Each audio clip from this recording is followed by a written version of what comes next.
வணக்கம் நேயர்களே, ராஜ் நியூஸ் தொலைக்காட்சியின் விவாத நேரத்திற்கு உங்களை அன்புடன் வரவேற்பது தமிழரசி சிவக்குமார். இன்றைய விவாதத்திற்கான தலைப்பை முதலில் பார்க்கலாம்.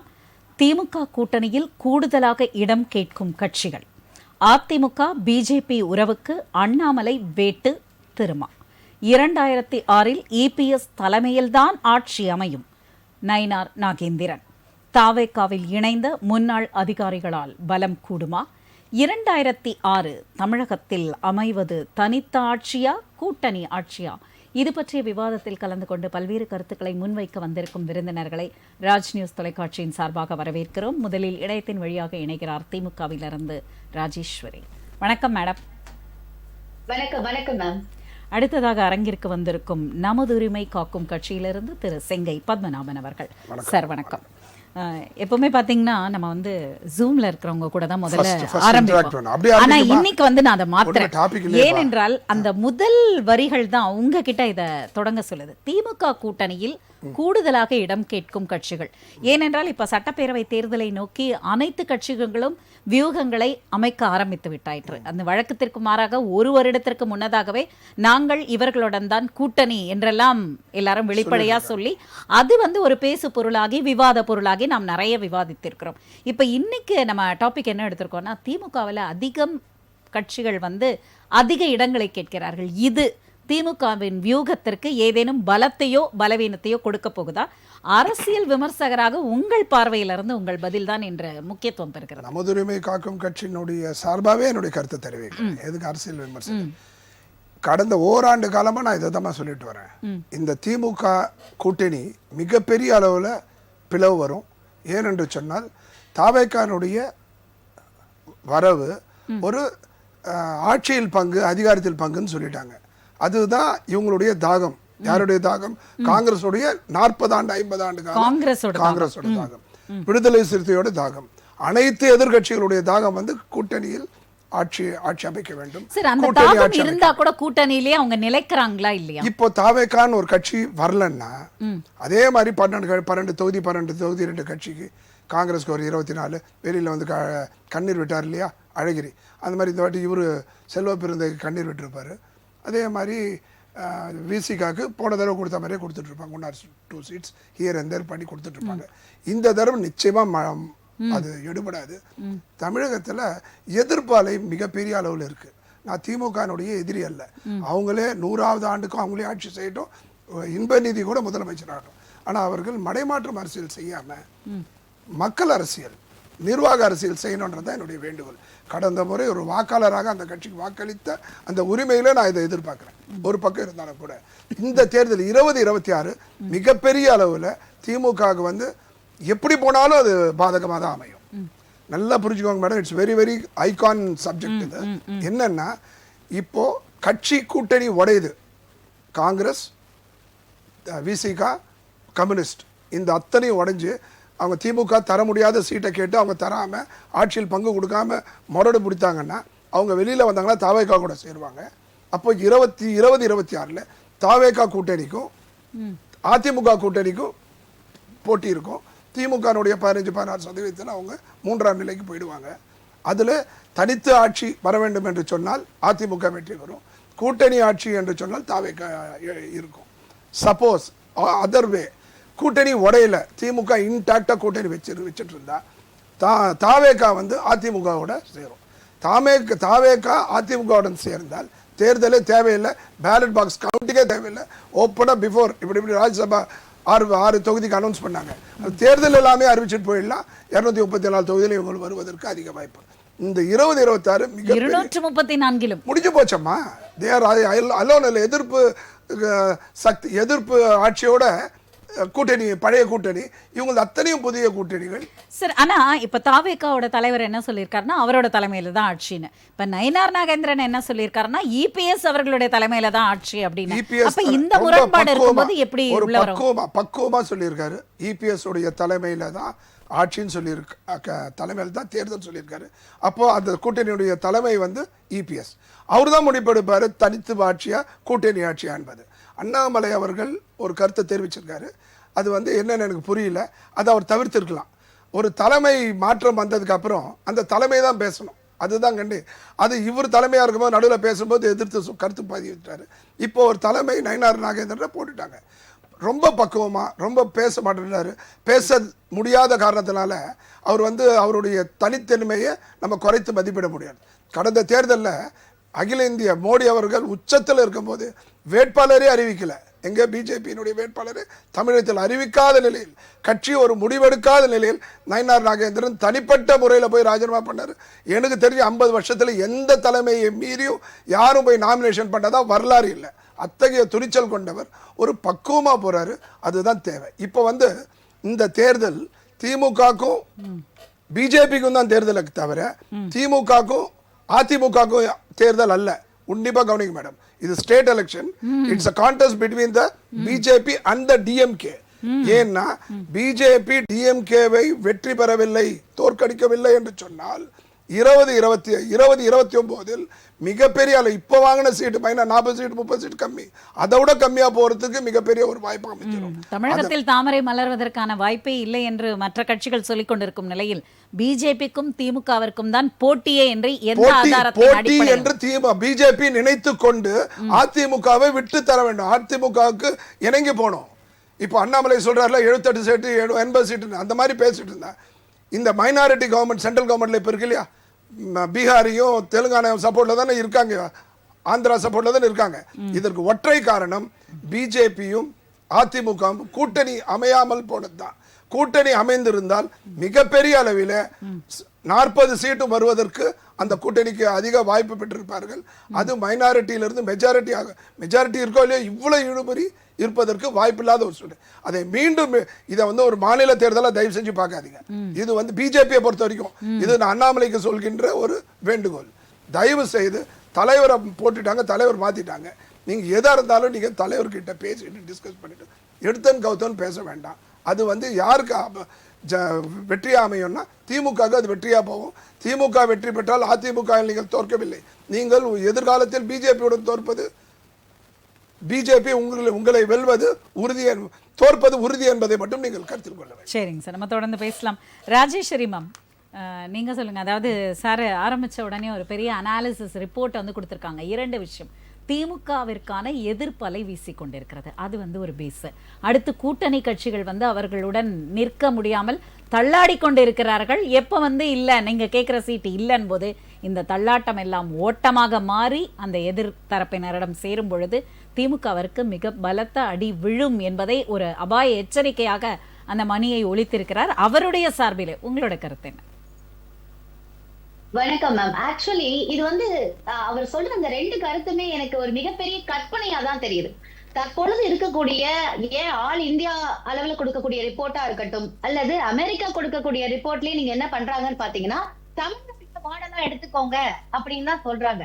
இவங்களுடைய ஆட்சி எப்படி நடந்துட்டு இருக்கு அப்படிங்கிறதுக்கு வெளியில இருக்கிறவங்க எவ்வளவுதான் சான்று கொடுத்தாலும் அவருடைய கட்சியின் பேரிலேயே தனி உரிமையை வைத்திருக்கிறார். ஆனா இங்க உங்களுக்கு உரிமையே கிடையாது அப்படின்னு சொல்ற பல கட்சிகளுக்கு பற்றி அவர் இவ்வளவு பெரிய கனவு காண்றது அப்படிங்கிறது அதுக்கு நான் ஒண்ணும் பண்ண முடியாது. அது அவருடைய கனவு, அதை நான் மதிக்கிறேன், அதனால நான் அதை விட்டுறேன்.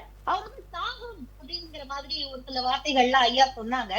தாகம் தான் இப்ப திமுகவை 2026 ஆத்திக்கட்டுல உட்கார வைக்க போகுது அப்படிங்கறதா என்னுடைய கருத்து. என்ன தாகம் அப்படிங்கறதுதான். இவர்களுடைய தாகம் எப்படிப்பட்டது? இந்த கூட்டணியை பத்தி நீங்க பாத்தீங்கன்னா கொள்கை தாகம் எங்களுக்கு அது இருக்கு. நாங்க இந்தியா கூட்டணியில இருக்கோம். பிஜேபியை அடித்து ஒழிக்கும் வரையிலும், நாங்கள் இந்தியா கூட்டணியில் இருக்கும் வரையிலும் எங்களை பொறுத்த வரைக்கும் கொள்கை நிலைப்பாடுலதான் நாங்க கட்டுக்கோப்பா இருப்போமே தவிர எந்த இடத்திலும் இவர்கள் கூட்டுகிற இந்த கட்சியும் அவங்களுடைய கூட்டணியும் சரி, நீங்க யோசிச்சு பாத்தீங்கன்னா யாருமே நிலையா இருக்கிறது இல்ல. தேவைகளுக்காக கூட்டணி, தேவை இல்லைன்னா கூட்டணி இல்ல அப்படிங்கிற ஒரு கட்சி நிலைப்பாட்டுகள் இருக்குமா? அதில் தாகம் இருக்கிறதா?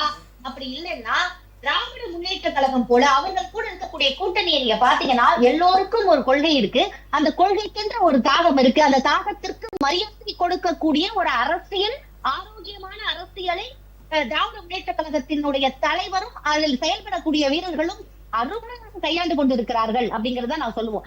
எங்களுடைய கூட்டணி பொறுத்த வரைக்கும் இது ரொம்ப இன்னும் அந்த கூட்டணி பற்றி அவர் சொன்னது பயங்கரமா சண்டை வரும், பிரிஞ்சு போயிடுங்கிறதா மிகப்பெரிய ஒரு கற்பனையா இருக்கு. ஏன்னா நாங்க இந்தியா கூட்டணியில இருக்கோங்கும் பொழுது நாங்கள் கொள்கை அடிப்படையில தான் இருப்போம். இதுக்கு ஒரு டென்ஷனோ இல்ல ஒரு ஃபிரிக்ஷனோ இல்ல அவர்கள் அதிகமாக நம்மளிடம் சீட்ஸ் கேட்கிறதோ அப்படிங்கிறது ஒரு தேர்தல் போது ஒரு சாதாரணமான ஒரு விஷயம் தான். அதை நாங்க எங்களுக்கு எப்பொழுது அதை அறிவிக்க வேண்டுமோ, ஏன் அவர்கள் அறிவிக்கிறதுக்கு முன்னாடியே கூட போன தடவை போலவே இந்த தடவையும் அறிவிப்பதற்கு நாங்கள் தயாராகத்தான் இருக்கிறோம் அப்படிங்கறத நான் சொல்லிட்டு, மேலும் தாகம் எங்களுக்குத்தான் இருக்கிறது. என்ன தாகம் அப்படின்னா கொள்கை தாகம் இருக்கிறது. அந்த கொள்கையை நாங்க மதசார்பற்ற, சாதி இல்லாத, மக்களை நேராக சீராக பார்க்கக்கூடிய மிகப்பெரிய ஒரு அரசியலை, அதாவது எந்த கொள்கை இழைத்து நிற்குமோ, தாகத்துடன் இருக்குமோ அப்படிப்பட்ட ஒரு அரசியல் கொள்கையை கொண்டு வாழ்ந்து கொண்டிருக்கக்கூடிய நாங்கள் கொள்கையைத்தான் முன்னணியாக வைப்போமே தவிர அவர்களை போல தேவைகளுக்காக கூட்டணி கட்சிகளை இழுத்துக் கொண்டு பிறகு தேவையில்லை என்றால் அவிழ்த்து போன்ற இது போன்ற காரியங்களில் அப்படிலாம் நாங்க செயல்படவே மாட்டோம். அது நடக்கவே நடக்காது அப்படிங்கறது தான் எங்களுடைய கருத்து. சரிங்க சார். செங்கை பத்மநாபன் சார், இன்னொரு விஷயம் என்னன்னா, இந்த கொள்கை அப்படின்றத பிடித்து தான் இங்கே திராவிட கட்சிகள் மேலே ஏறிக்கொண்டிருக்கிறது. அந்த தேர்தலுக்காக அப்படின்ற கூட்டணி தேவை இல்லாத பொழுது அதற்கான ஒரு சிச்சுவேஷனே வரப்போறது கிடையாது. எங்களுடன் இணைந்திருப்பவர்கள் எல்லாம் கொள்கையால் இணைந்தவர்கள். தேர்தலில் தங்களுக்கு இடம் கிடைக்கும், அந்த இடத்தின் மூலமாக நமக்கு ஆட்சியிலும் பங்கு கிடைக்கும் அப்படின்ற எண்ணம் என்றுமே திமுக கூட்டணி கட்சிகளுக்கு கிடையாது. அது ஆதர்சமான ஒரு உண்மை என்று தன்னோட கருத்துக்களை தெரிவிச்சிருக்காரு. அவங்க 4-5 பாயிண்ட் சொல்லியிருக்காங்க. அதில் முதல் கருத்தை சொல்லிடலாம். கொள்கைன்னு சொல்லியிருக்காங்க. அந்த கொள்கையையும் உரிமைன்னு சொல்லி இனிமே பித்தலாட்ட அரசியல் எந்த கட்சியும் செய்ய முடியாது. ஏனென்று சொன்னால் தமிழ்நாட்டில் இருக்கிற 800 கோடி மக்களுக்கு 8 கோடி மக்களுக்கும் கொள்கை பிடிப்பு இருக்கு, உரிமை குறிப்பு பற்று இருக்கு. யாரோ நம்ம ஆந்திராக்கோ கேரளாக்கோ ராஜஸ்தானுக்கோ சப்போர்ட் பண்ண போறதுல இந்த 8 கோடி மக்கள். இந்த 8 கோடி மக்கள்ல தான் பிரிஞ்சு 10 கட்சியா 15 கட்சியா 20 கட்சியா இருக்கு. எத்தனை என் அம்மாவை எனக்கு பிடிக்கும், என் அம்மாவை பார்க்கணும்னா மற்ற இத்தனை காலத்திலும் கடந்த காலத்தில் யாரும் அம்மாவை பார்த்தது இல்லையா, பார்க்க போகிறது இல்லையா, பார்த்துன்றது இல்லையா. ஆனால் நான் அதிகமாக சொல்றதுனால இன்னும் அம்மா மேலே எனக்கு தான் அக்கறை இருக்கிற மாதிரி ஒரு ஒரு ஒரு ஒரு பித்தலாட்டமாக தான் நான் அதை பார்க்கிறேன். அந்த பித்தலாட்டமா பார்க்குறீங்க சார்? ஏன்னா அவங்க நிர்வாகம் போய் என்னோட உரிமை, என்னுடைய கடமை, அதை நான் வெளியே சொல்றேன். இன்னைக்கு சொல்றேன், இன்னைக்கு அந்த மின்சார மாற்று அந்த டிரான்ஸ்ஃபார்மர் பர்ச்சேஸ்ல டெண்டர்ல 390 கோடி ஊழல்னு சொல்லி ஹைகோர்ட் வேல்முருகன் நீதியரசர் அவருக்கு சிறப்பு புலனாய்வுத்துறை விசாரணை வைக்கணும்னு சொல்றாங்க. எதில் எடுத்தாலும் பிரச்சனைப்பா. அவங்க சன் டிவியை தவிர, கலைஞர் டிவியை தவிர, அவங்க முரசொலியை தவிர வேற எதுவும் படிக்க மாட்டாங்க போல இருக்கு. ஊர் நடப்பே தெரியல. Anti incumbency to the core. எந்த துறையில் எடுத்தாலும் 12 போஸ்கோ ஒரு நாள் சட்டமா. இன்னைக்கு ஒரு ஈரோடில் ஒரு பிரச்சனை. எந்த எதுவும் ஞாபகத்துக்கே வச்சுக்க முடியல. எங்கே பார்த்தாலும் பாலியல், எங்கே பார்த்தாலும் ஊழல், எங்கே பார்த்தாலும் போராட்டம். இந்த எல்லா கூட்டணியும் ஒத்துமையாக இருக்குன்னு சொல்கிறாங்க. தயவு செஞ்சு கோயம்புத்தூரில் ஒரு பிரச்சனை, அதுக்கு கம்யூனிஸ்ட் ஏகப்பட்ட முறையில் எதிர்ப்பு, விடுதலை சிறுத்தை எதிர்ப்பு, அத்தனை பேர் எதிர்ப்பு. ஜனநாயக நாட்டில் அது நல்லது. கூட்டணி கட்சியில தவறு செய்யும் பொழுது தட்டி கேட்பது, தவறை சுட்டி காட்டுவது, அதை நீங்க பார்த்து சந்தோஷப்படணும். கூட்டணியில இருந்தாலே எல்லாத்துக்கும் இவங்க ஆமாம் போடல, இவங்க தட்டி கேட்கறாங்க, அப்ப இதுதான் நிலையான கூட்டணியின் பெருமைப்படாமல் ஏன் அவர்கள் மீது நீங்கள் ஆதங்கப்படுகிறீர்கள்? பெருமை கொள்வது எப்படின்னா, ஒரு எதிர்ப்பை பண்ணிட்டு அதுக்கு தீர்வை பெற்று தந்தாங்கன்னா அது பெருமை. காலையில எதிர்ப்பேன், சாயந்தரம் வேணா நான் தோழமை கொள்வேன்னு சொல்றது அது ஏற்புடையதல்ல. அதே சமயத்தில் அவங்க சொன்னாங்க, சகோதரி அத்தனை பேரும் கொள்கை ஈர்ப்பில் இருக்காங்கன்னு. தயவு செஞ்சு மற்றவங்க எல்லாம் என்னன்னு சொல்றது, ஒரு செல்ஃபிஷா இருக்காங்கன்னு சொல்றாங்க. தயவு செஞ்சு அப்படி கிடையாது. கடந்த காலத்தில் திமுகவும் பல கட்சிகளோடு கூட்டணி வச்சாங்க, பிஜேபியோடும் கூட்டணி வச்சாங்க, காங்கிரஸோடையும் கூட்டணி வச்சிருக்காங்க. அத்தனை பேர் அவங்க கூட்டணி வைக்காத ஒரே கட்சி அதிமுக கூட்டணி வைக்காத கட்சி திமுக தான். மற்றவர்கள் அத்தனை பேரும் உடன்பாடு கொண்டவர்கள் தான். அதனால கொள்கை பிடிப்பு அது இதுன்னு சொல்றதெல்லாம் ஒன்றும் இல்லை. It's a pure gambling, number game. இந்த தடவை நீங்க தாவேக்க மீண்டும் பதிவு பண்றோமா, தாவேக்கன்ற ஒரு கட்சி வரலன்னா இவர்கள்லாம் அடிமையாகத்தான் இருந்திருக்க முடியும். ஆனால் தெரிந்தோ தெரியாமலோ தாவேக்கா அரசியல் பிரவேசம் செய்த காரணத்தினால் திமுகவுக்கு வேறு வழியே இல்லை. அவங்களே கூட்டணி மந்திரி சபை போடுற 100 சீட்டு கேட்பாங்கம்மா. அவங்க அந்த 3-4 கட்சி கூட்டணி, காங்கிரஸ் ஒரு 40 - 45 கேட்கறதா இப்பயே பதில் வந்திருக்கு, பத்திரிகைலாம் வந்திருக்கு, செய்திகள்லாம் வந்துட்டு இருக்கு. 30 சீட்டு திருமாவளவன் அவர்கள் கேட்குற மாதிரி ஒரு தகவல் இருக்கு. இந்த கம்யூனிஸ்ட் 2 கட்சியும் சேர்த்து 30 சீட் 15 100 சீட் வந்து 135 சீட்டில் முதல்ல அம்மையார் நின்னாங்க பாருங்க, 130 140 சீட்டில் அந்த நிலைவுக்கு வரும். அந்த மாதிரி நிலையில் வந்தால் இன்டாக்டில் அந்த 140 ஜெயிச்சாதான் தனி மெஜாரிட்டி, இல்லைன்னா கூட்டணி மந்திரி சபை தான். இப்படி அமையும் சகுன தருணத்தில் நிச்சயமாக அந்த கூட்டணி 100% எஃகு கூட்டணி. ஆனால் தாவேகா என்று பிறந்த காரணத்தினால் அது அதிமுகவை நோக்கி நகரும். ஏன்னா தாவேகா தனியா நின்னா அவங்க தற்கொலைக்கு சமம் என்பது இப்போது தெரியாது, காலம் அவர்களுக்கு உணர்த்தும். 1 மாதம் 1.5 மாதம் ஒரு வருடத்திற்கு அப்புறமா ஒரு கட்சி இருக்கிற நிலையிலேயே வந்து அது தற்கொலைக்கு சமன்றீங்க. அவங்க முதல் மாநாட்டிலே அறிவிச்சதை தான் வந்து தனித்து ஆட்சி. அதனாலதான் இவங்க சீட்டு ஏத்துறாங்க. திமுக இடம் இவர்கள்லாம் பேரம் பேசுவதுக்கு ஒரே காரணம், விஜய் என்ற ஒரு கட்சி நம்மளுக்கு வந்துருச்சு, ஆட்சியில் பங்கு ஒரு 15% 30% கையில இருக்கு, அவர்களுடைய 15% அரசியல் பிரவேசம் மிகப்பெரிய மாற்றத்தை தமிழகத்தில் ஏற்படுத்தும் அப்படின்னு நீங்க நினைக்கிறீங்க? நிச்சயமாமா அவருக்கு ஒரு 15% இருக்குமா, ரசிகர்களாக ஒரு மாற்றத்தை விரும்புபவர்களாக. 2வது வந்து 15% சிறுபான்மை வாக்கு அங்கே தான் போகும். பிஜேபி இருக்கின்ற காரணத்தினால் அதிமுகவுக்கு வராது, அது எங்க போகும், திமுகவுக்கு போகும்.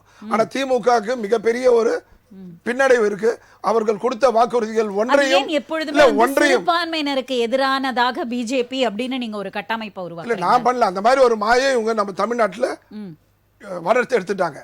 உள்ளபடியே அவர்களுடைய மனமாற்றம் அவர்களால பெரிய பாதிப்பு இஸ்லாமியர்களுக்கு இருக்கோ இல்லையோ சாதகமான காரியங்கள் எதுவும் இல்லைன்ற ஒரு இருக்கு.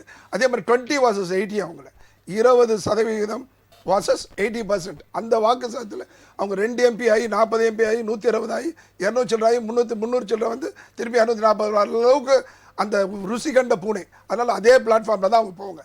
ஆனா ஒன்று சொல்றேம்மா, எத்தனை காலத்துக்கு தமிழகத்தில் நீங்க 20 vs 80 பாலிடிக்ஸ் பண்ணுவீங்க? சிறுபான்மை பெரும்பான்மைன்னு, சிறுபான்மை பெரும்பான்மையை தாண்டி தமிழகத்தில் பிரச்சனையே இல்லையா? தயவு செஞ்சு அந்த புண்ணாக்கு புடலங்கா பிரிவினையை மதவாதத்தை பேசாதீங்க. அதெல்லாம் இனிமே உலகம் இருக்கிற வரைக்கும் பிஜேபி அப்படிதான் நடக்கும். அதை சொல்லியே நீங்க மடைமாற்றம் அரசியல் பண்றதை வேண்டாம். நிர்வாகத்தை பாருங்க, நிர்வாகத்தை பாருங்க. ஒவ்வொரு கீழ்ப்பாக்க ஹாஸ்பிட்டல்ல வந்து நோயாளிகளுக்கு குடி தண்ணீர் கிடையாது, டாய்லெட்ல போனா வாமிட் வருதான். அவன் ஏற்கனவே நம்ம வியாதியில அவதிப்பட்டு வந்த ஒரு பேஷண்ட்டுக்கு, ஒரு நோயாளிக்கு அந்த அளவுக்கு ஒரு சீர்கேடு இருக்க. என்ன ஒரு சின்ன ஒரு தமாஷா ஒன்னே ஒன்று சொல்றேன். தமாஷா அவங்களுடைய மாநாடு, மதுரை மாநாடு நடத்துனாங்க. உணவு எல்லாம் போட்டாங்க, மகிழ்ச்சி, அத்தனை பேர் சாப்பிட்டாங்க. அதுல அவங்க ஒன்னே ஒன்று நிர்வாக சீர்கேடுக்கு இது ஒரு நகைச்சுவை எடுத்துக்கலாம். வஞ்சர மீன் போட்டுட்டாங்க அந்த மீட்டிங்ல. அதனால ஒட்டுமொத்த வஞ்சர மீன் எங்க போயிடுச்சு, மாநாடுக்கு போயிடுச்சு. 2000 ரூபாய் ஒரு வஞ்சர மீன் கிலோ. இங்க தயவு செஞ்சு அந்த வஞ்சர மீனை விட்டு இருந்தாங்கன்னா ஏழை பாழைகள் உங்க வேதனையோட வெளிப்பாடா நான் எடுத்துக்கிறேன். எனக்கு ஒரு 500-600 ரூபாய் வஞ்சரம் கிடைச்சிருக்கும். அது மாதிரி நான் எதுல சொல்ல வரேன்னா, அடிப்படையில் நிர்வாகம் இருக்கணும். நிர்வாகத்தை விட்டுட்டு இந்த பித்தலாட்ட 2080 ஃபார்முலா 20 vs 80 ஃபார்முலா இனிமேல் தமிழகத்தில் எடுபடவும் நாங்கள் விட மாட்டோம். சரிங்க சார், நம்ம தொடர்ந்து பேசுவோம். அதற்கு முன்னதாக அரங்கிலே சற்று முன் நம்முடன் இணைந்திருக்கிறார்கள் தமிழக வெற்றி கழகத்தின் திரு ஜலீல் அவர்கள். சார் வணக்கம். பிஜேபியிலிருந்து திரு ஹரிஹரன் ராஜா அவர்கள். சார் வணக்கம். ஹரிஹரன் ராஜா, 2 விஷயம்.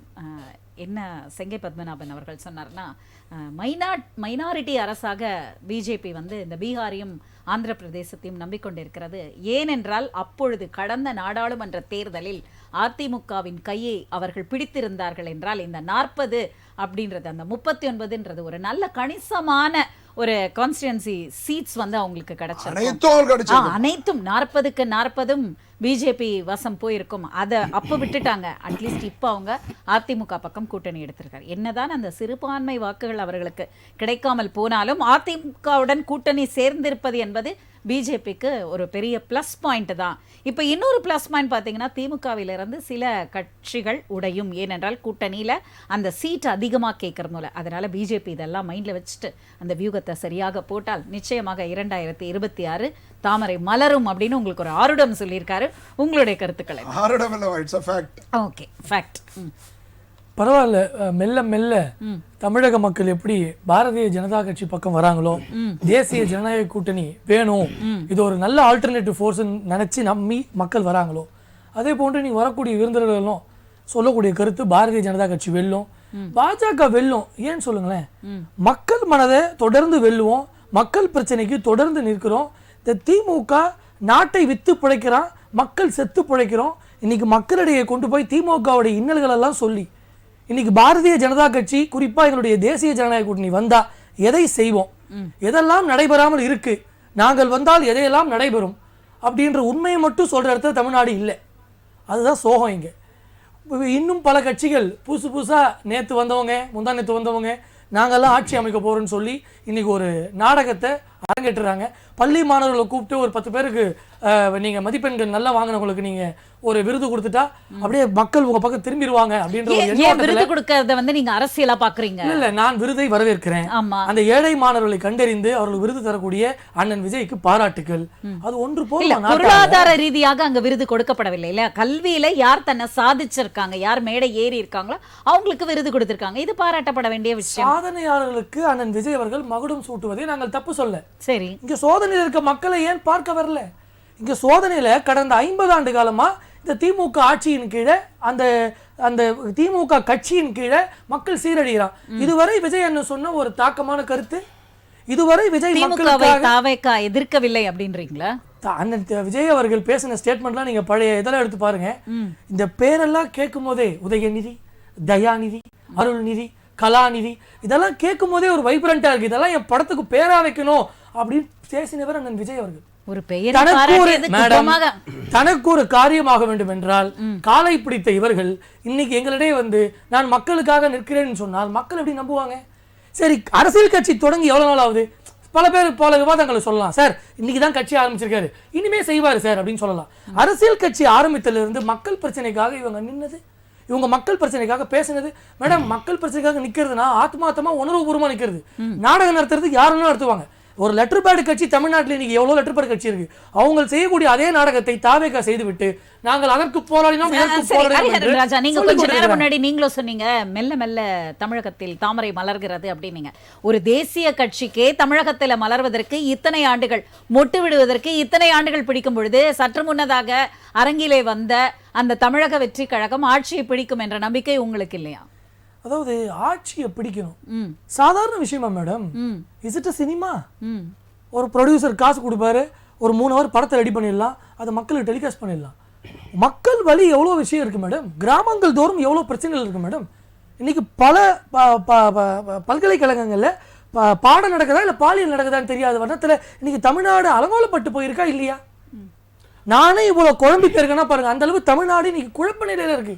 மக்கள் எல்லாம் எதை செய்ய வேண்டும் என்று. சரி, ஓகே, ஒரு வினாடி இருங்க, ஒரு வினாடி இருங்க. பாவம், அதாவது அவர்களுக்கு ஒரு கட்டத்துக்கு மேல விஜயனுடைய புகழ்ச்சி, விஜயனுடைய அழகு, விஜயனுடைய ஹேர் ஸ்டைல், விஜயனுடைய சிரிப்பு, அதை தாண்டி தமிழக வெற்றி கழகத்திற்கு பேசுறதுக்கு எதுவுமே கிடையாது. கொள்கை பரப்பு செயலாளரை கேட்டா அவர் பாடின ஒரு சினிமா பாட்டை பாடி அதில் இல்லையா புரட்சி? இவர்களால் நம்பி நாட்டை கொடுத்தா நாடு என்ன மேடம் ஆகுது? கண்டிப்பா என்ன ஆக போகுது அப்படின்றத ஜலீல் அவர்களிடம் கேட்போம். அதுக்குள்ள ஒரே ஒரு அரைநொடி சகோதரர் ஹரிகிட்ட நான் கேட்கறதுன்னா, பிஜேபி தன்னுடைய எதிர்ப்பு கூர்மையை திமுக இடம் வைக்கணும். மடைமாற்றம் செய்து சம்பந்தம் இல்லாத ஒரு தாவேக ஒரே விஷயம், எங்களுக்கு எதிரி திமுக தான். நான் அதை பகிரங்கமா பதிவு பண்றேன். இல்ல இல்ல ஒரு வினாடி, எங்களுக்கு திமுக தான் எதிரி, மற்றவங்கள உதிரி. இதை நான் வலியுறுத்தி பதிவு செய்கிறேன். அதாவது எதிரியா உதிரியான்றதெல்லாம் அப்புறம், இவங்க எந்த எதிரியா சொல்றாங்களோ அதே திமுக தான் இவர்களுக்கு வந்து மாலை போட்டு வரவேற்று அதால தான் இவங்க வந்து தமிழகத்தில் வந்து காலூன்ற முடிஞ்சிச்சு. இல்லைன்னா பிஜேபின்றது வாஜ்பாய் காலத்திலே காணாமல் போயிட்டு இருக்கோம். புரியுதுங்களா? அந்த அம்மா வந்து தாங்கி பிடிச்சாங்க, அதுக்கப்புறமா இவரு மாலையை போட்டு வரவேற்று கூப்பிட்டு உட்கார வச்சு ஆட்சியில் உட்கார வச்சு அழகு பார்த்தாரு. அது தெரியுமா சகோதரருக்குன்றது எனக்கு தெரியல. புரியுதுங்களா? இப்போவுமே வந்து அதே மாதிரி இன்னைக்கு எடப்பாடியார் வந்து அதே வேலையை செஞ்சார். உங்களுக்கு அதுக்குனால கூட்டணியில் இன்னைக்கு 4 எம்எல்ஏக்கள் இருக்காங்க. இதை தாண்டி நீங்கள் வந்து நீங்க சொல்லக்கூடிய கொள்கைகள், கோட்பாடுகள், புரட்சி, உணர்ச்சி, எழுச்சி இதெல்லாம் வச்சு தனியா நின்று ஏன் உங்களால ஜெயிக்க முடியல? ஒரு எம்பி ஏன் உங்களால ஜெயிக்க முடியல? அப்ப இதை சொல்றதுக்கு உங்களுக்கு நாக்கூசுதா இல்லையா? தமிழகம் வந்து வளர்ச்சி பாதையில் இருக்க, அன்னைக்கு இப்படி இருக்கு அப்படி இருக்கு. கப்பல் துறைமுகத்தை வித்துட்டீங்க, விமான சேவையை வித்துட்டீங்க, கரண்ட்டை வித்துட்டீங்க, இருக்கக்கூடிய ரயிலை விற்க போறீங்க, ஏன்னா எல்ஐசி பங்குகளை வித்துட்டீங்க, மக்களினுடைய மிகப்பெரிய முதலீட்டு பங்குகள் எதெல்லாம் இருக்கோ அதெல்லாம் வித்துக்கிட்டு இருக்கீங்க. மக்களை வந்து போகிற வழியில் ஒருத்தன் கத்தியை காட்டி பிடுங்குற மாதிரி ஜிஎஸ்டின்ற பேரில் தொடர்ச்சியாக கொள்ளையடிச்சிக்கிட்டு இருக்கிறீங்க. மக்களை எல்லா விதத்திலையும் பிரச்சனைக்கு உள்ளாக்குறீங்க. நீட்டை பற்றி கேட்டால் காங்கிரஸ் கொண்டு வந்ததுன்றீங்க. காங்கிரஸ் தான் கொண்டு வந்துருச்சு. நீங்கள் நல்லவர்கள் தானே, மக்களுக்கானவர்கள் தானே, விளக்கு கொடுக்க வேண்டியதானே. அதை வேண்டாம்னு நெருக்கடிக்க உள்ளாக்கக்கூடியவர்களுக்கு தற்கொலை பண்ணிக்கிட்டு இருக்கக்கூடிய தம்பி தங்கச்சியை காப்பாற்றணுன்ற ஒரு நல்ல எண்ணம் இருந்தால் அதை வேண்டான்றதை ஒத்துக்கிட்டு நீங்கள் வந்து இது பண்ண வேண்டியதானே. தொடர்ச்சியாக மக்களை எதெல்லாம் சொல்லி நீங்கள் வந்து இங்கே பதட்டமான ஒரு சூழலை உண்டு பண்ணணுமோ அதை மட்டும்தான் பண்ணுறீங்க. இங்கே வந்து தமிழ்நாடு இப்படி இருக்குன்னு சகோதரர் கவலைப்பட்டார், வரவேற்கிறேன். நார்த்துலலாம் எப்படி இருக்குது, யூபியில் ஒரு பொண்ணை ராத்திரியோட ராத்திரியாக இரவோட இரவாக பாலியல் வன்புணர்வு பண்ணி கொலை பண்ணி அந்த பொண்ணோடைய வீட்டு வாசல்லையே போலீஸ்காரங்க சடலத்தை வச்சு கொளுத்துனீங்களே. பிஜேபி ஆளக்கூடிய மாநிலம் தானே, அப்போவும் இங்கே பிஜேபி அரசாங்கம் தானே ஒன்றியத்தில் இருக்குது. அப்போவும் இங்கே இவர் நரேந்திர மோடி தானே இந்த ஒன்றியத்தினுடைய பிரதமராக இருக்கிறாரு.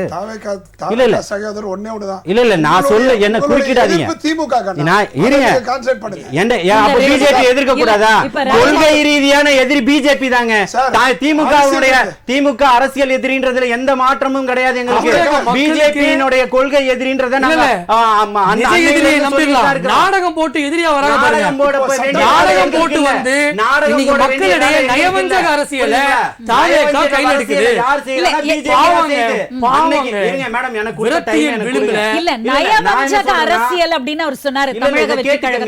எடப்பாடியார் அங்க போறதுக்கு முன்னாடி அண்ணாமலைன்றவரை நீங்க கட்சியில இருந்து இறக்குனாதான் நாங்க போகணும். 10 ஆண்டுகள் உறுப்பினரா இருக்கிறவருக்கு தான் மாநிலத்துல போஸ்டிங்ன்ற ஒரு சூழல் இருந்து உடனடியா மாத்தி எல்லாருமே இவங்க கட்சி அப்படியே பெரிய வல்லரசு கட்சி தான். அதாவது இருக்கக்கூடிய ஒரு 10 பேருக்கு தம்பி பார்த்தாரா இல்லையா, சகோதரர் பார்த்தாரான்னு எனக்கு தெரியல, புரியுதுங்களா? எத்தனை ஆயிரக்கணக்கான மாணவ மாணவிகள் இன்னைக்கு பங்கெடுத்துக்கிட்டு இருக்கிறாங்க, அதன் மூலமா பயன்பெற்றுக்கிட்டு இருக்கிறாங்க, அவர்களை கௌரவிச்சுக்கிட்டு இருக்கிறோன்றது. அதே மாதிரி அரசியல் கட்சி ஆரம்பிக்க போறோம்னு சொன்னதுக்கு அப்புறம் நடத்தக்கூடிய நாடகம் அல்ல இது. மக்கள் இயக்கமாக இருக்கும்போது, தான் உச்சபட்ச நடிகராக இருக்கும்போது அன்றையிலிருந்தே அதை செஞ்சுக்கிட்டு இருக்கிறாரு, புரியுதுங்களா? இந்த பேரை வச்சுட்டோம், தமிழ் மீது கொண்ட பற்றுனால் சொன்னார். கலாநிதி என்ற பேர் அவருக்கு மட்டும் சொந்தமானதா? தமிழகத்தில் அவருக்கு மட்டுமே வந்த பேரா? இவருக்கு என்ன வரலாறு தெரியுது, என்ன பேச போறாருன்றது தெரியல. திமுக மேடையில அந்த தலைவர்கள் எல்லாம் உட்கார்ந்த நேரத்துல இவர் சொன்ன ஸ்டேட்மெண்ட், ஐயா கருணாநிதிக்கு நான் ஒரு சிலை வைக்க விரும்புகிறேன் சொன்னது யார்? பிஜேபியில மீடியாவில பார்க்காம பாவம் திமுகவுக்கு புகழாரம் பாடுனீங்க, அதை சொல்லுங்க.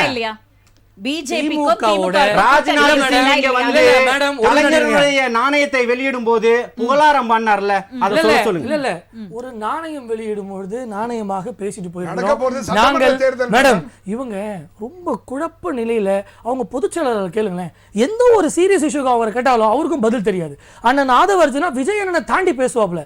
அதே மாதிரி அண்ணனும் இன்னைக்கு வந்ததுல இருந்து பிஜேபி என்னென்ன சொல்லி டார்கெட் பண்ணலான்ற ஒரு யோசனையில் பேசுறாரு தவிர அதில் எதுவுமே ஃபேக்ட்ஸ் இல்லை. கலாநிதி அவருக்கு மட்டும்தான் சொந்தமா? தலைவரே, அவர் கலாநிதியின் புகழ் பாடினது திமுக காரங்களும் உட்கார்ந்துருக்கும் போது அந்த மேடையில கருணாநிதி ஐயா மறைந்த ஒரு தலைவருக்கு ஒரு நாணயம் வெளியிடும் நேரத்தில் ஒரு அரசியல் நாகரிகத்தை கடைபிடிச்சோம். இவர் பண்ணது இவர் பண்ணது இல்ல துறைமுகத்தை அதானிக்கு வித்தீங்களா? இல்ல ஒரு வினாடி இல்ல ஒரு வினாடி கொடுத்திருக்கீங்களா இல்லையா? இப்ப கேஸ் ஊர் ஃபுல்லா பள்ளம் தோண்டி போச்சுக்கிட்டு இருக்கீங்களா, போட போறீங்களா இல்லையா? ஃபேக்டே இல்லன்னு என்ன சொல்றீங்க? இருக்கா இல்லையா? அதுக்கு பதில் சொல்லுங்க. ஆமாவா இல்லையா? எல்ஐசியை வித்தீங்களா இல்லையா? ஏன் இதெல்லாம் மறுக்கிறீங்க, மடைமாற்றம் பண்றீங்க?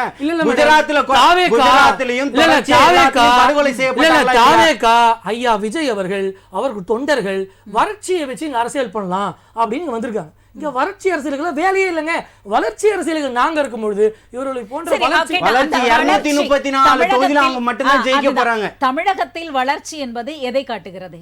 பிஜேபி தமிழகத்தில் வளர்ந்திருக்கிறது அப்படின்றதுக்கு உங்களோட உதாரணம் என்ன? மேடம் கடந்த நாடாளுமன்ற தேர்தல்ல கூட்டணி வச்சு 4 சீட் ஜெயிச்சது. மேடம் நீங்க இருங்க தலைவரே, அந்த 4 சீட் கூட வராம பேசுனீங்களா? அதல பாதாளத்துக்கு போவோம். இல்ல விரக்தி ஆக வேண்டாம். இல்ல நாங்க விரக்தி ஆக வேண்டாம். உங்களுக்கு அதிமுக கூட்டணி இல்லனா இங்க வாய்ப்பே இல்ல தமிழகத்துல. இல்ல அததான் வந்து இவரு பத்மநாபன் சாரும் சொன்னாரு, நாடாளுமன்ற தேர்தல்ல கூட்டணி வைத்திருந்தால் பிஜேபி அதிமுகவுடன் கூட்டணி வைத்திருந்தால் நிச்சயமாக 40க்கு 40 தொகுதிகளுமே பிஜேபிக்கு கிடைச்சிருக்கும். அப்ப அதை விட்டுட்டாங்க. அந்த ஒரு விழிப்புணர்வு தான் இன்று அவர்கள் அதிமுகவுடன் கூட்டணி வைத்தாங்க. 40 அப்ப அதை பிடிச்சிட்டாங்கல்ல அவங்க. அதுக்கு முன்னாடி நான் வச்சீங்கல்ல ஜெயிக்க வேண்டியது 234லயும் ஏன் ஜெயிக்கல? அதே பத்மநாபன் அண்ணன் தான் கேக்குறேன். 200 அதுக்கு முன்னாடி கூட்டணி வச்சீங்களா சட்டமன்றத்துல? ஏன் நீங்க தான் ஆட்சி அமைச்சிருக்கணும், ஏன் ஆட்சி அமைக்கல? இல்ல மேடம், கேட்ட கேள்விக்கு ஒரு வாடி. அப்ப வந்து மோடி அவர்கள் மீது உச்சகட்ட எதிர்ப்பு, உச்சகட்ட எதிர்ப்பு. இப்போ அப்படியே மாலை போட்டு வரவேற்று ஆரத்தி எடுத்துட்டு இருக்காங்க மக்கள். இந்த சமயத்துல ஒன்னு புரிஞ்சுக்கணும், அவரு தேர்தலுக்கு ஒரு வாரத்துக்கு முன்னாடி இபிஎஸ்க்கும் ஓபிஎஸ்க்கும் இந்த கார் அங்க போக அந்த கார் இங்க போக ஒரு நாடகம் போச்சு. இவ்வளவு குழப்பத்துக்கு மத்தியில 3% தான் வித்தியாசம்.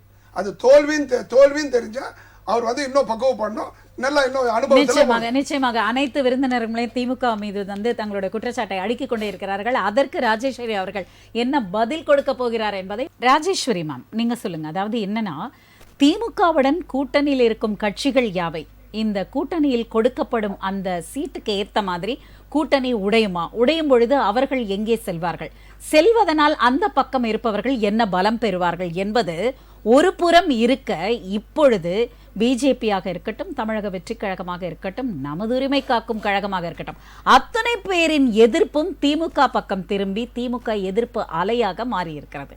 இது இரண்டுக்கும் உங்களுடைய கருத்து என்ன? முதல்ல மேம், இவங்க எல்லாருமே திமுகவுக்கு எதிர்க்க மாறுறாங்க அப்படிங்கும் போது திமுக எந்த அளவுக்கு பலம் பெற்ற கட்சியா மக்களிடையே இருக்கு அப்படிங்கிறது தான் இங்க மிகப்பெரிய உண்மை. பிஜேபி எடுத்துக்கோங்க, அவங்க இந்த நிமிஷம் வரைக்கும் இன்னைக்கு மதுரை மக்கள்கிட்ட எல்லாம் போய் வந்து எல்லார்கிட்டையும் இண்டிவிஜுவலா ஒரு இன்டர்வியூ எடுத்திருக்காங்க. அவங்க எல்லாம் என்ன சொல்றாங்க அப்படின்னா, நீ வாடா வெண்ணமோனே, நான் அங்க வந்து நிக்கிறேன், சிக்கந்தர் கோவிலுக்கு மேல நான் வந்து நிக்கிறேன், அதுவும் வேணும்னு நிக்கிறேன் அப்படிங்கிற மாதிரியான எந்த அளவுக்கு பகுத்தறிவு நிறைந்த மக்களாக மதுரை மக்கள் இருக்கிறாங்க. இவ்வளவு ஒரு கலவரம் பண்ணணுமா, முருகனை வைத்து ஒரு கலவரம் பண்ணணுமா, ஒரு மக்கள் நல்லிணக்கத்தோட இருக்காங்க. அதாவது ஒரு கோவிலுக்கு போகும் பொழுது ஒரு இஸ்லாமிய தோழர் வந்து உதவுறதும், ஒரு இஸ்லாமிய தோழருக்கு இங்க இருக்கக்கூடிய மற்ற தோழர்கள், மற்ற மதத்தை சேர்ந்த தோழர்கள் உதவுறதும் எப்படிப்பட்ட அந்யோன்யமாக தமிழ்நாடு போய் கொண்டிருக்கும் போது அங்க வந்து நான் கிட்டத்தட்ட முருகனை பற்றி ஒரு மிகப்பெரிய போராட்டம் பிரச்சனைகள் இஸ்லாமிய சகோதரர்கள் நாங்கெல்லாம் அந்யோன்யமா தான் இருக்கோம். அட்டூழியம் செய்யறது திமுக காரன், அட்டூழியம் பண்ணாதீங்கன்னு நாங்க வலியுறுத்துறோம். நீங்க வந்து எப்பவுமே இப்படிதான் மக்கள் உரிமையை தட்டி பறிக்கிறது, பெண்கள் உரிமையை தட்டி பறிக்காதீங்க. பிஜேபியில இருக்கிறவங்க உங்களுக்கு இதே ஒரு வேலைதான் இருக்கிறது. நீங்க நான் திரும்ப சொல்றேன், மத ரீதியாக மக்களை பிரிக்க ஒவ்வொரு அனுமான் சாந்தமான கடவுளையும் மிகப்பெரிய ஒரு ஆக்ரோஷமான கடவுளாக மாத்தி அங்க இருக்கிறவங்க எல்லாம் எந்த அளவுக்கு நார்த் இந்தியால இருக்கவங்களா மத இழக்க செய்து நீங்க சொல்றீங்க. அந்த ரவீந்திரன் சார் வந்து கொடுக்கிறார் மேடம், அதுல அவர் என்ன சொல்றாருன்னு நீங்க கேட்டீங்கன்னா, முழுக்க அவர் பேசுறது எல்லாமே அண்ணாமலை அவர்கள் வந்து இந்த அளவுக்கு மிகப்பெரிய ஒரு ஜாம்பவானா தமிழ்நாட்டுல ஆடுறதுக்கு காரணம் என்ன அப்படின்னு அவர் பேசும்பொழுது அதனோட அடிப்படையில எந்த கொள்கையோ மக்களுக்கு உதவி செய்யணுங்கிற எண்ணமோ அவருக்கு இருந்த மாதிரி தெரியல. அவர் ரொம்ப வெளிப்படையா சொல்றாரு. இதை எப்படி இவர் ஒரு இன்டர்வியூல சொல்றாருன்னா ரொம்ப ஆச்சரியமா பார்த்து அவர் என்ன சொல்றாருன்னா, அதாவது சாதியினர்களை வந்து ஆத்தரைஸ் பண்ணாரு, அவர் வந்து சாதியினர்களை வந்து கட்டி அப்படியே ஒரு மிகப்பெரிய ஒரு அவங்களுக்கு ஆளுமை கொடுத்தாரு. இதை ஒழிக்கிறதுக்கு தானே போராடிட்டு இருக்கோம். இந்த சாதியினருக்கு ஆத்தரைஸ் கொடுக்க கூடாதுன்னு தானே போராடிட்டு இருக்கோம். வெளிநாட்டுல இருக்கவங்க எப்படி வளர்றா, சும்மாவா வளர்ந்து அவ்வளவு பெரிய இடத்துல இருக்கான்? அதுக்கு காரணம் என்னன்னா, அவன் சாதியை ஒழிட்டான், அவன் மக்களா பார்த்தா, மனுஷனா பார்த்தா, எல்லாருக்கும் உரிமை கொடுத்தா. திமுக பாக்குதா மக்களா திமுக பாக்குதா மேடம்? நீங்க வாய மூடுங்க, நான் பேசிட்டு இருக்கும்போது இடையூறு பண்ணாதீங்க. நீங்க பேசும்போது நான் எவ்வளவு கண்ணியமா எடுத்துக்கிட்டேன், அந்த கண்ணியத்தை மெயின்டைன் பண்ணுங்க. அப்படி இருக்கும் பொழுது அண்ணாமலைக்கு இப்ப வெறுப்புதான். ஏன்னா நீங்க பாத்தீங்கன்னா இப்படிப்பட்ட ஒரு மிகப்பெரிய ஆளுமையா அவர் இருந்திருக்கிற போது கூட அமித்ஷா அவர்கள் பேசும்போது பயங்கரமான கரகோஷங்கள்லாம் அவருக்கு எழுந்தது. அப்படிதான் அவர் என்ன பண்ணாரு, பின்னாடி போய் உட்கார்ந்துக்கிட்டாரு, முன்னாடி வர சொல்றது. அதாவது நான் இவ்வளவு தூரம் எல்லாரையும் கட்டி காப்பாத்தி மேல எழுப்பி வச்சுறேன், நான் முன்னாடி விடல பின்னாடி. இப்ப அங்க உடனே அதுக்கு உங்களுக்கு எங்க ஏதாவது காரணம் இருக்கா? நாங்க அந்த மாதிரி ஏதாவது ஒரு இஷ்யூ நடந்ததா, இங்க கூட்டணியில ஏதாவது பிரச்சனை இருக்கா? சீட்டு கேட்கதான் செய்வாங்க. ஒரு தேர்தல் வந்தா போன தடவை கொடுத்ததை விட இந்த தடவை எனக்கு அதிகமா சீட்டு கொடுங்க கேட்கவே முக்கியமில்லாத கட்சி. இப்ப நாங்க ஒரு தப்பு பண்றோம், ஒரு சின்ன ஒரு முரண்பாடு இருந்தாலும் அந்த ஆரோக்கியம். ஒரு மிகப்பெரிய அரசு இருக்கானா அவன் போடுற ரூல்ஸ் எல்லாம் கீழே இருக்க அமைச்சர்கள் கேட்டுட்டு இருக்க மாட்டாங்க. அவங்க வந்து தப்பா பண்றீங்க அரசரேன்னு சொல்லுவாங்க. அதுதான் ஆரோக்கியமான நாடு, அதுதான் ஜனநாயகம் நாடு. எங்கள் கட்சியில் ஜனநாயகம் இருக்கிறது, உங்க கட்சியில இருக்கா? இவர் கேட்க முடியுமா? திருப்பி பேசுறாரு அதிமுக இருக்கக்கூடிய எடப்பாடி பழனிசாமி, திருப்பி கேட்காதீங்க, கூட்டணி பத்தி கேட்காதீங்கன்னாரு. மதுரையை பேசும்பொழுது அமித்ஷா என்ன சொன்னாரு, வந்து கூட்டணி கட்சியுடன் பிஜேபி அமையும்ட்டாரு, ஓட்டு உடைச்சிட்டாருங்க எல்லாத்தையும். அதுக்கு என்ன பதில் வச்சிருக்கீங்க? உங்களுக்கு கூட்டணினா ஒண்ணு இல்லைங்க, தேமுதிகவுக்கும் நீங்க பதில் சொல்லல, அவங்களுக்கு மாநிலங்களவையில நீங்க சீட்டு கொடுக்க அவங்களையும் கட்டி விட்டீங்க. பாமகவும் மாநில கட்சிங்கிற அந்தஸ்தை இழந்துருச்சு. இப்ப விசிக்கு அந்த அந்தஸ்துக்கு உயருது, அதுக்கு உங்கள்கிட்ட பதில் இருக்கா? எங்க கூட்டணி கட்சிகள் ஸ்ட்ராங் ஆயிட்டு இருக்கு, எங்களுக்குள்ள முரண்கள் இருந்தாலும் அதுக்கு நாங்க பதில் சொல்லி எவ்வளவு ஆரோக்கியமா ஜனநாயக ரீதியா கட்சியை கொண்டு போயிட்டு இருக்கோம். அதனாலதான் மக்கள் எங்க பக்கம் நிக்கிறாங்க. இதுல ஒரு உண்மையும் உரிமையும் இருக்கிறது, அவர்களிடம் வெறும் பொய்களும் கனவுகளும் இருக்கிறது அப்படின்னு நான் சொல்லி முடிப்பேன். சரி, ஓகே. இல்ல ஆக்சுவலா ஹரிஹரன் ராஜா கிட்ட தான் பேசணும். ஆனா அதற்கு முன்னதாக பேச்சுரிமை இருக்கிறது திராவிட முன்னேற்ற கழகத்தில். கூட்டணி கட்சிகள் அந்த சீட்ஸை இன்க்ரீஸ் பண்ணி கேட்கதான் செய்வாங்க, அது அவர்களுடைய உரிமை. அது ஜனநாயக முறைப்படி கூட்டணி கட்சிகளை எப்படி அரவணைத்து செல்ல வேண்டுமோ அது எங்களுக்கு நன்றாக தெரியும். தோழமையோடு அவர்களை அரவணைத்து 2026 சந்திப்போம், சாதிப்போம்னு நிறைவு செஞ்சிருக்காங்க. பயம் இல்லைன்னு அவங்க பதட்டத்தை ரொம்ப வெளியில காட்டுறாங்க. அது அவங்களுக்கு தெரியல. தயவு செய்து அவர்களுடைய கூட்டணியை பற்றி அவர்கள் பேசுவது ஒரு விஷயம் தான், தவிர பதட்டம்லாம் கிடையாது. ஓகேமா. அதாவது வெளியில இருந்து தெரியும் நம்மளுடைய குறை, நம்மளுக்கு தெரியாது. தெரிஞ்சா நம்ம அதை செய்ய மாட்டோம். ஒண்ணு. ரெண்டாவது என்ன விஷயம்னா, பிஜேபி என்ன சொன்னாங்க, கூட்டணி எதிர்கட்சிக்கு எதிர் அணியினுடைய கூட்டணியை பத்தி பேசுறதே 24 மணி நேரம் அவர்களுடைய பாணி ஆயிடுச்சு, அவங்களுக்கு பணி ஆயிடுச்சு.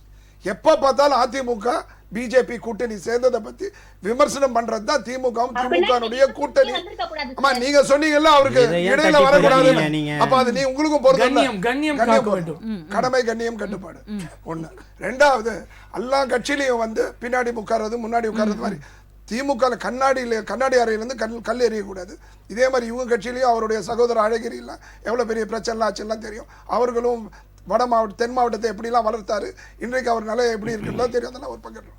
சிக்கந்தர் மலையை அவங்க எடுத்ததுனால சொல்றேன்.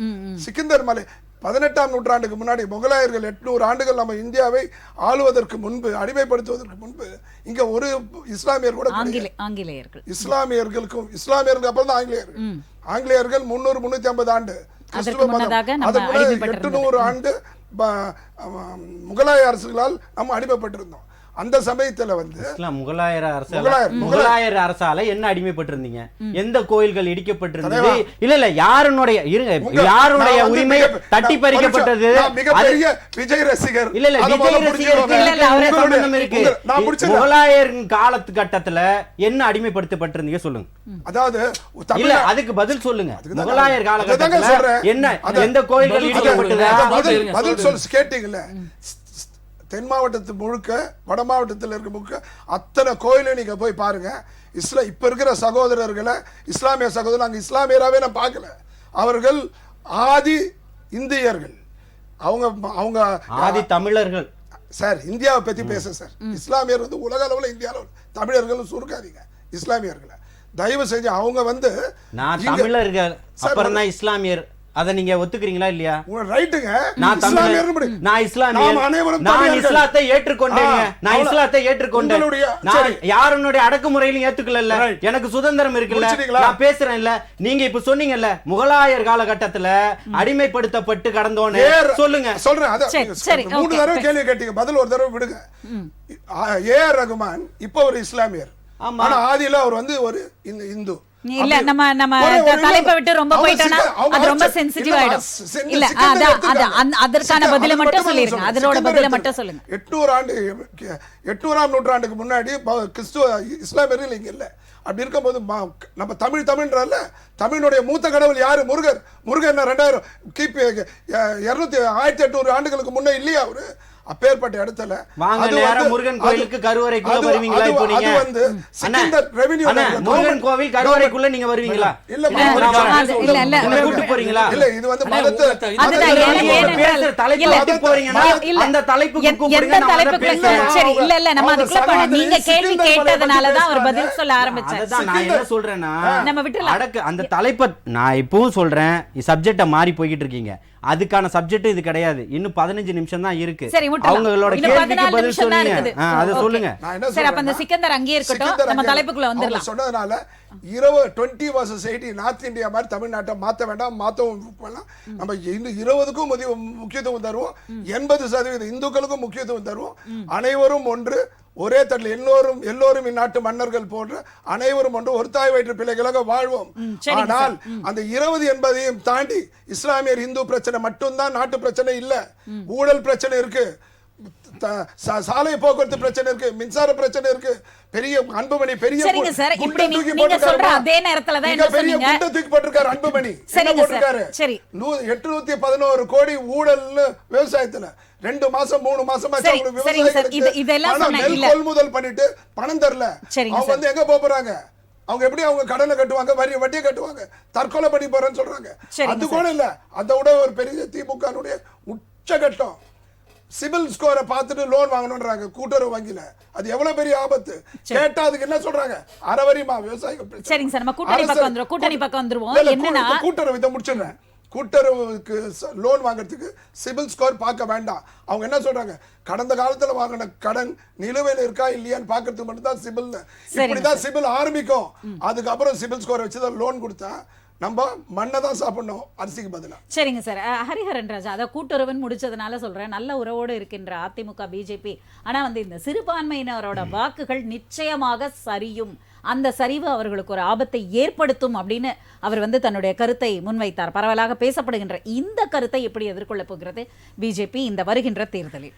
இல்லை, சிறுபான்மை மக்களை பொறுத்தவரைலாம் எல்லாரும் காப்பி ரைட்ஸ் வாங்கிட்டு எங்களுக்கு தான் ஆதரவுன்னு இதுவரை ஒரு நாடகத்தை அரங்கேற்றுறாங்க.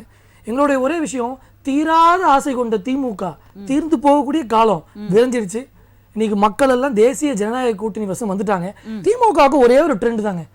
திமுகவோட ட்ரெண்ட் அங்கங்க தாத்தா பேரை வைப்பான், அப்படியே திரும்பி பார்த்தீங்கன்னா தமிழ்நாடு நார வைப்பான். இதை தாண்டி திமுக தமிழக மக்கள் பிஜேபி நோக்கி வருவதற்கு நீங்கள் வகுக்கின்ற வியூகம் என்ன? ஒரே வியூகம் தான்.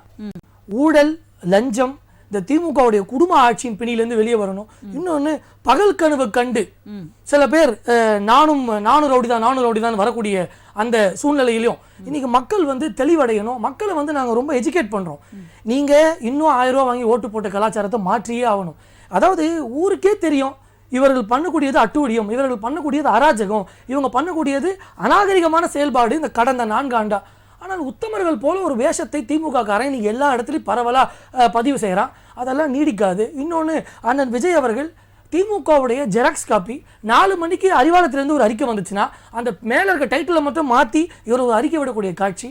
பிஜேபி எப்படி இவங்க ஒன்றிய அரசு கூப்பிடுறது தொடங்கி இன்னைக்கு திமுக எதற்கெல்லாம் எதிர்க்குதோ தாவேக்காவும் அது எதற்கும். இந்த 2 எதிரி கட்சியும் மக்கள் சார், ஜனநாயகத்தில் ஒரு புதிய கட்சி உதயமாவதும் அவர்களுடைய கொள்கைகளை மக்களுக்கு எடுத்து செல்வதும் நீங்கள் அதை வந்து ஒரு பாசிட்டிவா ஒரு காம்படிட்டிவ் ஸ்பிரிட்டோட பார்க்காம இல்ல விஆர் என்ற ஸ்பிரிட் மேடம், அதில் மாற்றுக்கிறது இல்லை. ஆனால் அவர்கள் வைக்கக்கூடிய தர்க்கம், மக்களுக்காக அவர்கள் வைக்கக்கூடிய வாதம், திமுக இன்னைக்கு 8 பட்டிக்கும் தெரியும் திமுக இட்டு கட்டி தான் பேசணும். தமிழக மக்களுக்கு தெரியாதா? பார்க்கக்கூடிய நேர்களுக்கு தெரியாதா? இப்ப பேசக்கூடிய சகோதரி திமுகல அவர்கள் ஒரு பெண்ணா இருக்காங்க. இன்னைக்கு பெண்களுக்கு எந்த அளவு இன்னல் நடக்குது? இன்னைக்கு நான் ஒரு செய்தி சொல்லவா? தாம்பரம் பகுதியில் ஒரு குழந்தைக்கு இன்னல் நடந்திருக்குது.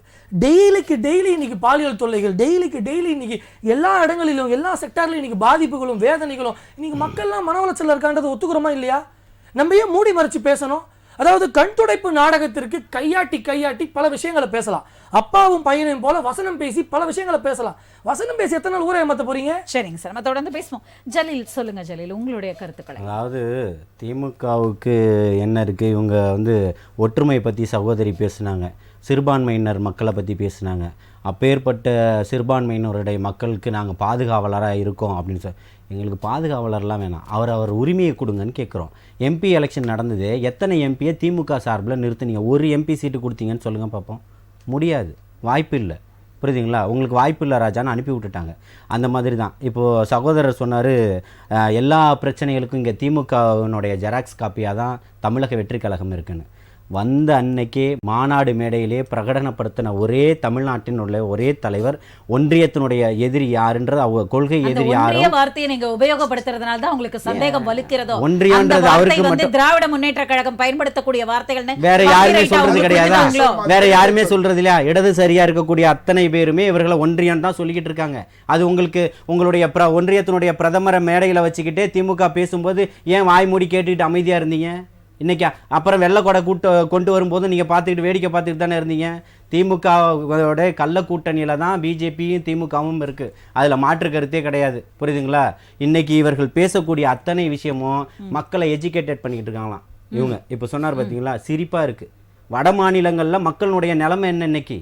அங்க இருந்து இங்க வந்து ஒவ்வொருத்தனையும் போதுங்க. தம்பி என்னுடைய இந்த நேரத்துல வடமாநில குறுக்கிடாதீங்க. subject போதுங்க. இல்ல இல்ல இருங்க. அங்க எல்லா இடத்துலயுமே ரொம்ப தேய்ந்த வந்து நிலையில சாப்பாட்டுக்கு வழி இல்லாத ஆமா இருந்தவங்க 13 வருஷம் நீங்க தான் இடங்கள்ல ஆண்டுகிட்டு இருக்கீங்க. இன்னைக்கு பல 13 ஆண்டுகளா நீங்க தான் ஆண்டுகிட்டு வளர்ச்சி இருக்கீங்க. அடைஞ்சிருக்கோம். அதாவது வீட்டுக்குள்ள 13 வருடமா அதாவது நீங்க தான் ஆண்டுகிட்டு இருக்கீங்க.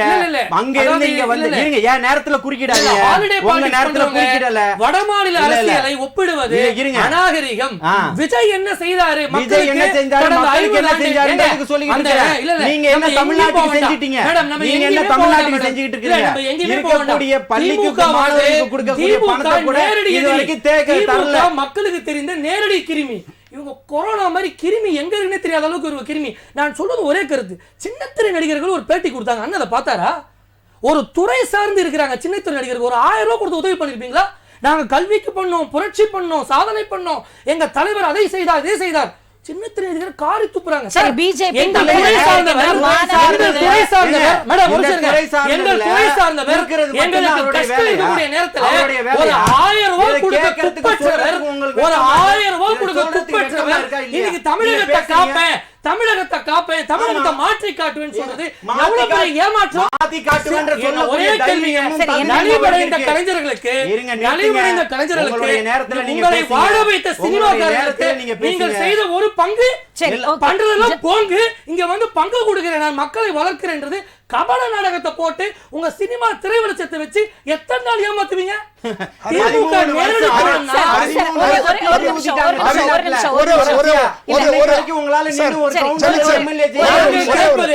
நாங்கள் பிபி உதவிட்டோம். நாங்கள் பிபி கண்டனம் தெரிவிக்கிறோம். தமிழகத்துல மிகப்பெரிய மக்களுக்கு அவ்வளவு பிரச்சனை இருக்கு. மக்களுக்கு இல்ல தமிழக மக்களுக்கு நாங்க பதவே இல்ல தமிழக மக்களுக்கு பல பிரச்சனை இருக்கு. தமிழ்நாட்டுல மைனர் மேல சுத்திட்டு இருக்காங்க ஊருக்குள்ள. சரி, ஒரே நிமிஷம் நம்ம தமிழ்நாட்டுல இருக்கக்கூடிய எல்லா பிரச்சனையும் இருக்கு. என்ன நீங்க என்ன பெரிய பிரச்சனை? சரி, ஹரிஹரன் ராஜா ஒரே ஒரு கேள்விதான் அவர் கேட்டிருந்தார். தமிழக மக்களுக்கு இவ்வளவு பிரச்சனைகள் என்று குரல் கொடுப்பவர் பிஜேபி, நீங்கள் மக்களுக்காக என்ன செய்தீர்கள்? ஹரிக்கு ஒரே ஒரு செகண்ட், ஒரே ஒரு மைக்ரோ செகண்ட். இல்ல அவர் கேள்விக்கு அவரை பதில் சொல்ல விடுங்க. சொல்ல போறார் ஹரி அவர்கள். உன்னை ஞாபகம் வச்சுக்கணும், எதிர்காலத்துல தாவேக உங்க கூட வரது வாய்ப்பு உண்டு. ஏங்க இல்லாததெல்லாம் சொல்லாதீங்க. ஒருபோதும் பிஜேபியோட அதிமுகவோட கூட்டணி இல்லன்றத சொல்லிட்டாங்க. தவறான கருத்துக்களை தயவு செய்து இல்ல இல்ல அவரோட ஆசைகளை சொல்லுங்க. வருவாங்க எதிர்காலத்துல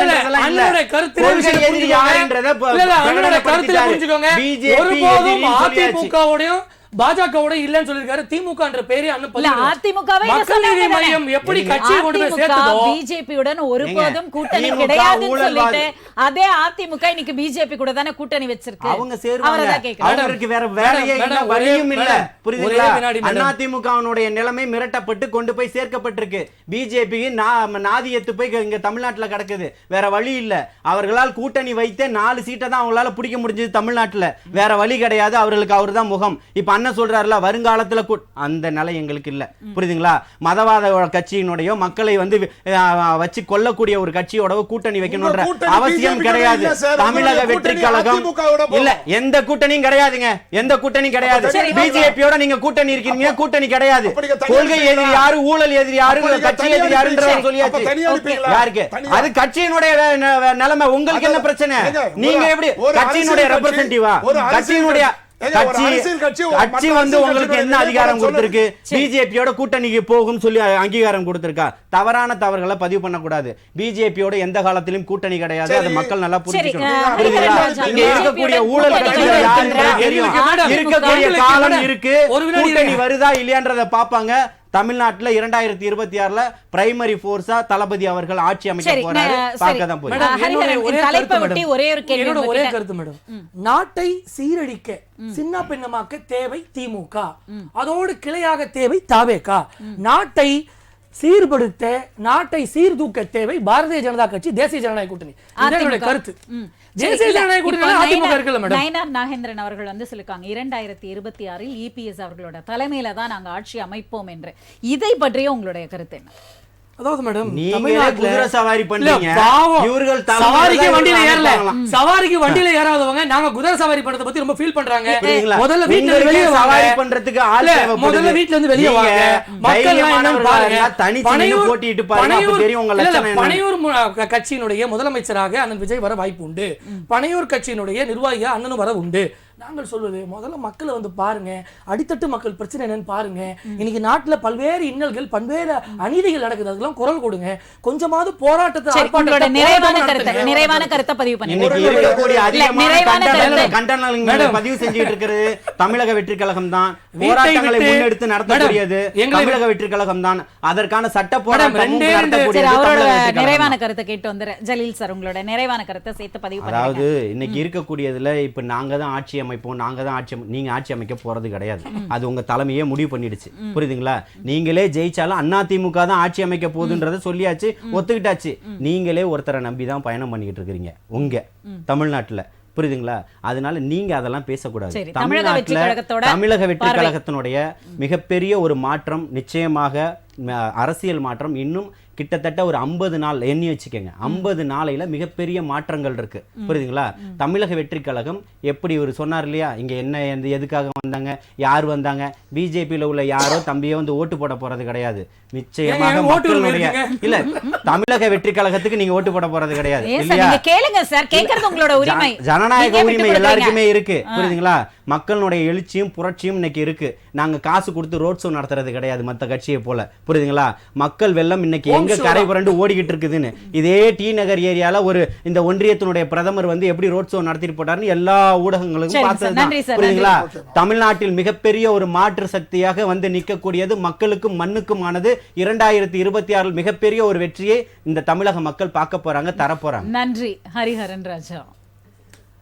ரத்த வரும் இவங்களுக்கு, திமுகவுக்கு நம்மளோட ரத்த உறவும் இல்லை, தாவேக்காவுக்கு நம்மளோட நல்ல உறவும் இல்லை. இவங்க 2 பேருக்கு நம்மளோட இருக்கிறது கள்ள உறவு அப்படின்றது மக்களிடையே நாங்கள் பதிவு செய்கிறோம். மக்களிடையே கேட்பது ஒன்று தான். நாங்கள் வந்து விளம்பர அரசியலுக்கோ இல்லை வீணா போன அரசியல் செய்வதற்கோ பாரதிய ஜனதா கட்சியோ தேசிய ஜனநாயக கூட்டணியோ வரல. இங்கே நாங்கள் செய்ய வந்திருக்கிறது வளர்ச்சி அரசியல். அந்த வளர்ச்சியோடு கைகோர்த்து நீங்களாம் வரணும். இந்த திமுக என்கிற அந்த உதிரி கட்சி, அந்த திமுக என்கிற விடியா அரசை நம்ம வீட்டுக்கு அனுப்புனாதான் நாமெல்லாம் நம்ம வீட்டில் சுபிக்ஷமா வாழ முடியும்ன்றதை என்னோட இறுதி கருத்தான் பதிவு. நன்றி நன்றி. நிறைவான கருத்தை ஏற்றுக்கொண்டேன். செங்கை பத்மநாபன் சார், ஒரு வரியில் உங்களுடைய நிறைவான கருத்து. இப்போ எதிர்ப்பு அலை வீசுகின்ற காரணத்தினால் திமுகவுக்கு மிகப்பெரிய பாதிப்பு. அதுல என்ன இந்த 2026 ஒரு கூடுதல் சிறப்புனா, அவர்கள் கூட்டணியில் ஒற்றுமையோடு இருந்தாலும் அவங்களுக்கு பாதிப்பு, கூட்டணி உடைந்தாலும் அவர்களுக்கு பாதிப்பு. கூட்டணி இருந்தால், கூட்டணி வைத்துக் கொண்டிருந்தால் தாவேகா இங்கு தாவும், கூட்டணி உடைந்தால் தாவேகாக்கும் அதிமுகவுக்கும் போட்டி. ஆக மொத்தத்தில் திமுக இந்த கடைசி ஒரு வருடத்தை மிகப்பெரிய அளவில் மக்கள் அரசியலை, நிர்வாக அரசியலை செய்தாலே ஒழிய எதிர்காலத்தில் வரும் 2026 அவர்கள் மறக்க நேரிடும். நன்றி சார், நன்றி. ராஜேஸ்வரி மேம், உங்களுடைய நிறைவான கருத்து. இவங்க 3 பேருடைய கூச்சல் குழப்பம், மக்களுடைய மனதில் என்ன இருக்கிறதுன்னு தெரியாம, ஒரு ஆய்வு இல்லாம, சரியான விஸ்தாரமான விஷயங்கள்லாம் எதுவுமே இல்லாம, கேக்குதா பேசுறது? கிளியரா இருக்கு மேம். இது எல்லாமே எதுவுமே இல்லாம இவங்க 3 பேருடைய இந்த கூச்சல் குழப்பம் தான் திராவிட முன்னேற்ற கழகத்துடைய மிகப்பெரிய வெற்றிக்கு வழிவகுக்க போகுது அப்படின்னு பிஜேபி பொறுத்த வரைக்கும் தேர்தலை எதிர்கொள்ளும் பொழுது ஓட்டு அரசியலாக அவர்கள் மத பிரச்சனையையும் ஜாதி பிரச்சனையையும் கிளப்பிதான் அந்த ஓட்டு அரசியலா அவங்க மாத்துறாங்க. தாவேகாவை பொறுத்த வரைக்கும் அவங்களுக்கு அரசியல் தெளிவு அப்படிங்கிறது எந்த அளவுக்கு இருக்குங்கிறத இன்னும் அவங்க காட்டவே இல்லை. ஓட் பேங்க் என்ன இருக்குன்னு காட்டல. நிறைய அதிகாரிகள் முன்னெடுக்கிறாங்க. ஆனா அப்படிப்பட்ட அதிகாரிகளும் கூட போன முறை ஏடிஎம்கே விடமும் டிஎம்கே விடமும் ஏதாவது அரசியல் பண்ண முடியுமா அப்படின்னு கேட்டவர் தான் அந்த ஐஆர்எஸ் அதிகாரி அப்படிங்கிற செய்தியும் இப்பொழுது வெளிவந்து கொண்டிருக்கிறது. அப்படிங்கிற பொழுது இவர்களுடைய நிலைப்பாடு, இவர்களுடைய கூச்சல் குழப்பம், தெளிவின்மை தான் மக்களை தெளிவாக புரிந்து கொண்டு வழிநடத்த மிகப்பெரிய ஒரு அட்மின் பவரா, நிர்வாகமா. மேலும் நம்முடைய எங்களுடைய முதலமைச்சர் சொல்லி இருக்கிறார், திராவிட முன்னேற்றத்தின் தலைவர் சொல்லியிருக்கார், $1 trillion எக்கனாமி. அதாவது மத்திய அரசு ஒரு திட்டத்தை கொண்டு வந்த உடனேயே ஒரு வாரத்துல அதுக்கான மிகப்பெரிய கூட்டத்தை கூட்டி அதற்கான தமிழ்நாட்டினுடைய முன்னேற்றத்திற்கு ஒரு வழிவகை திட்டம் போடுகிறார். அப்படின்னா எங்களுடைய சிந்தனை எப்படி இருக்குன்னு உலகத்தில் இருக்கக்கூடிய எல்லாரும் தமிழகத்தை பார்த்து வியந்து போறாங்க. அப்படிங்கும் பொழுது இவர்களுடைய பிரச்சனை அப்படிங்கிறது மிக ரொம்ப குறுகிய வட்டத்துக்குள்ள மக்களை இவர்கள் தவறாக புரிந்து கொண்டிருக்கிறார்களோ, அவர்களுடைய எண்ண ஓட்டங்களை, நன்றி மேம். அவங்களோட முன்னேற்ற சிந்தனைகளை அப்படிங்கறதுதான் கொடுக்குது. நன்றி மேம், நன்றி. இன்றைய விவாதத்தில் கலந்து கொண்ட அத்தனை பேருக்கும் ராஜ் நியூஸ் தொலைக்காட்சியின் சார்பாக மனமார்ந்த நன்றிகள்.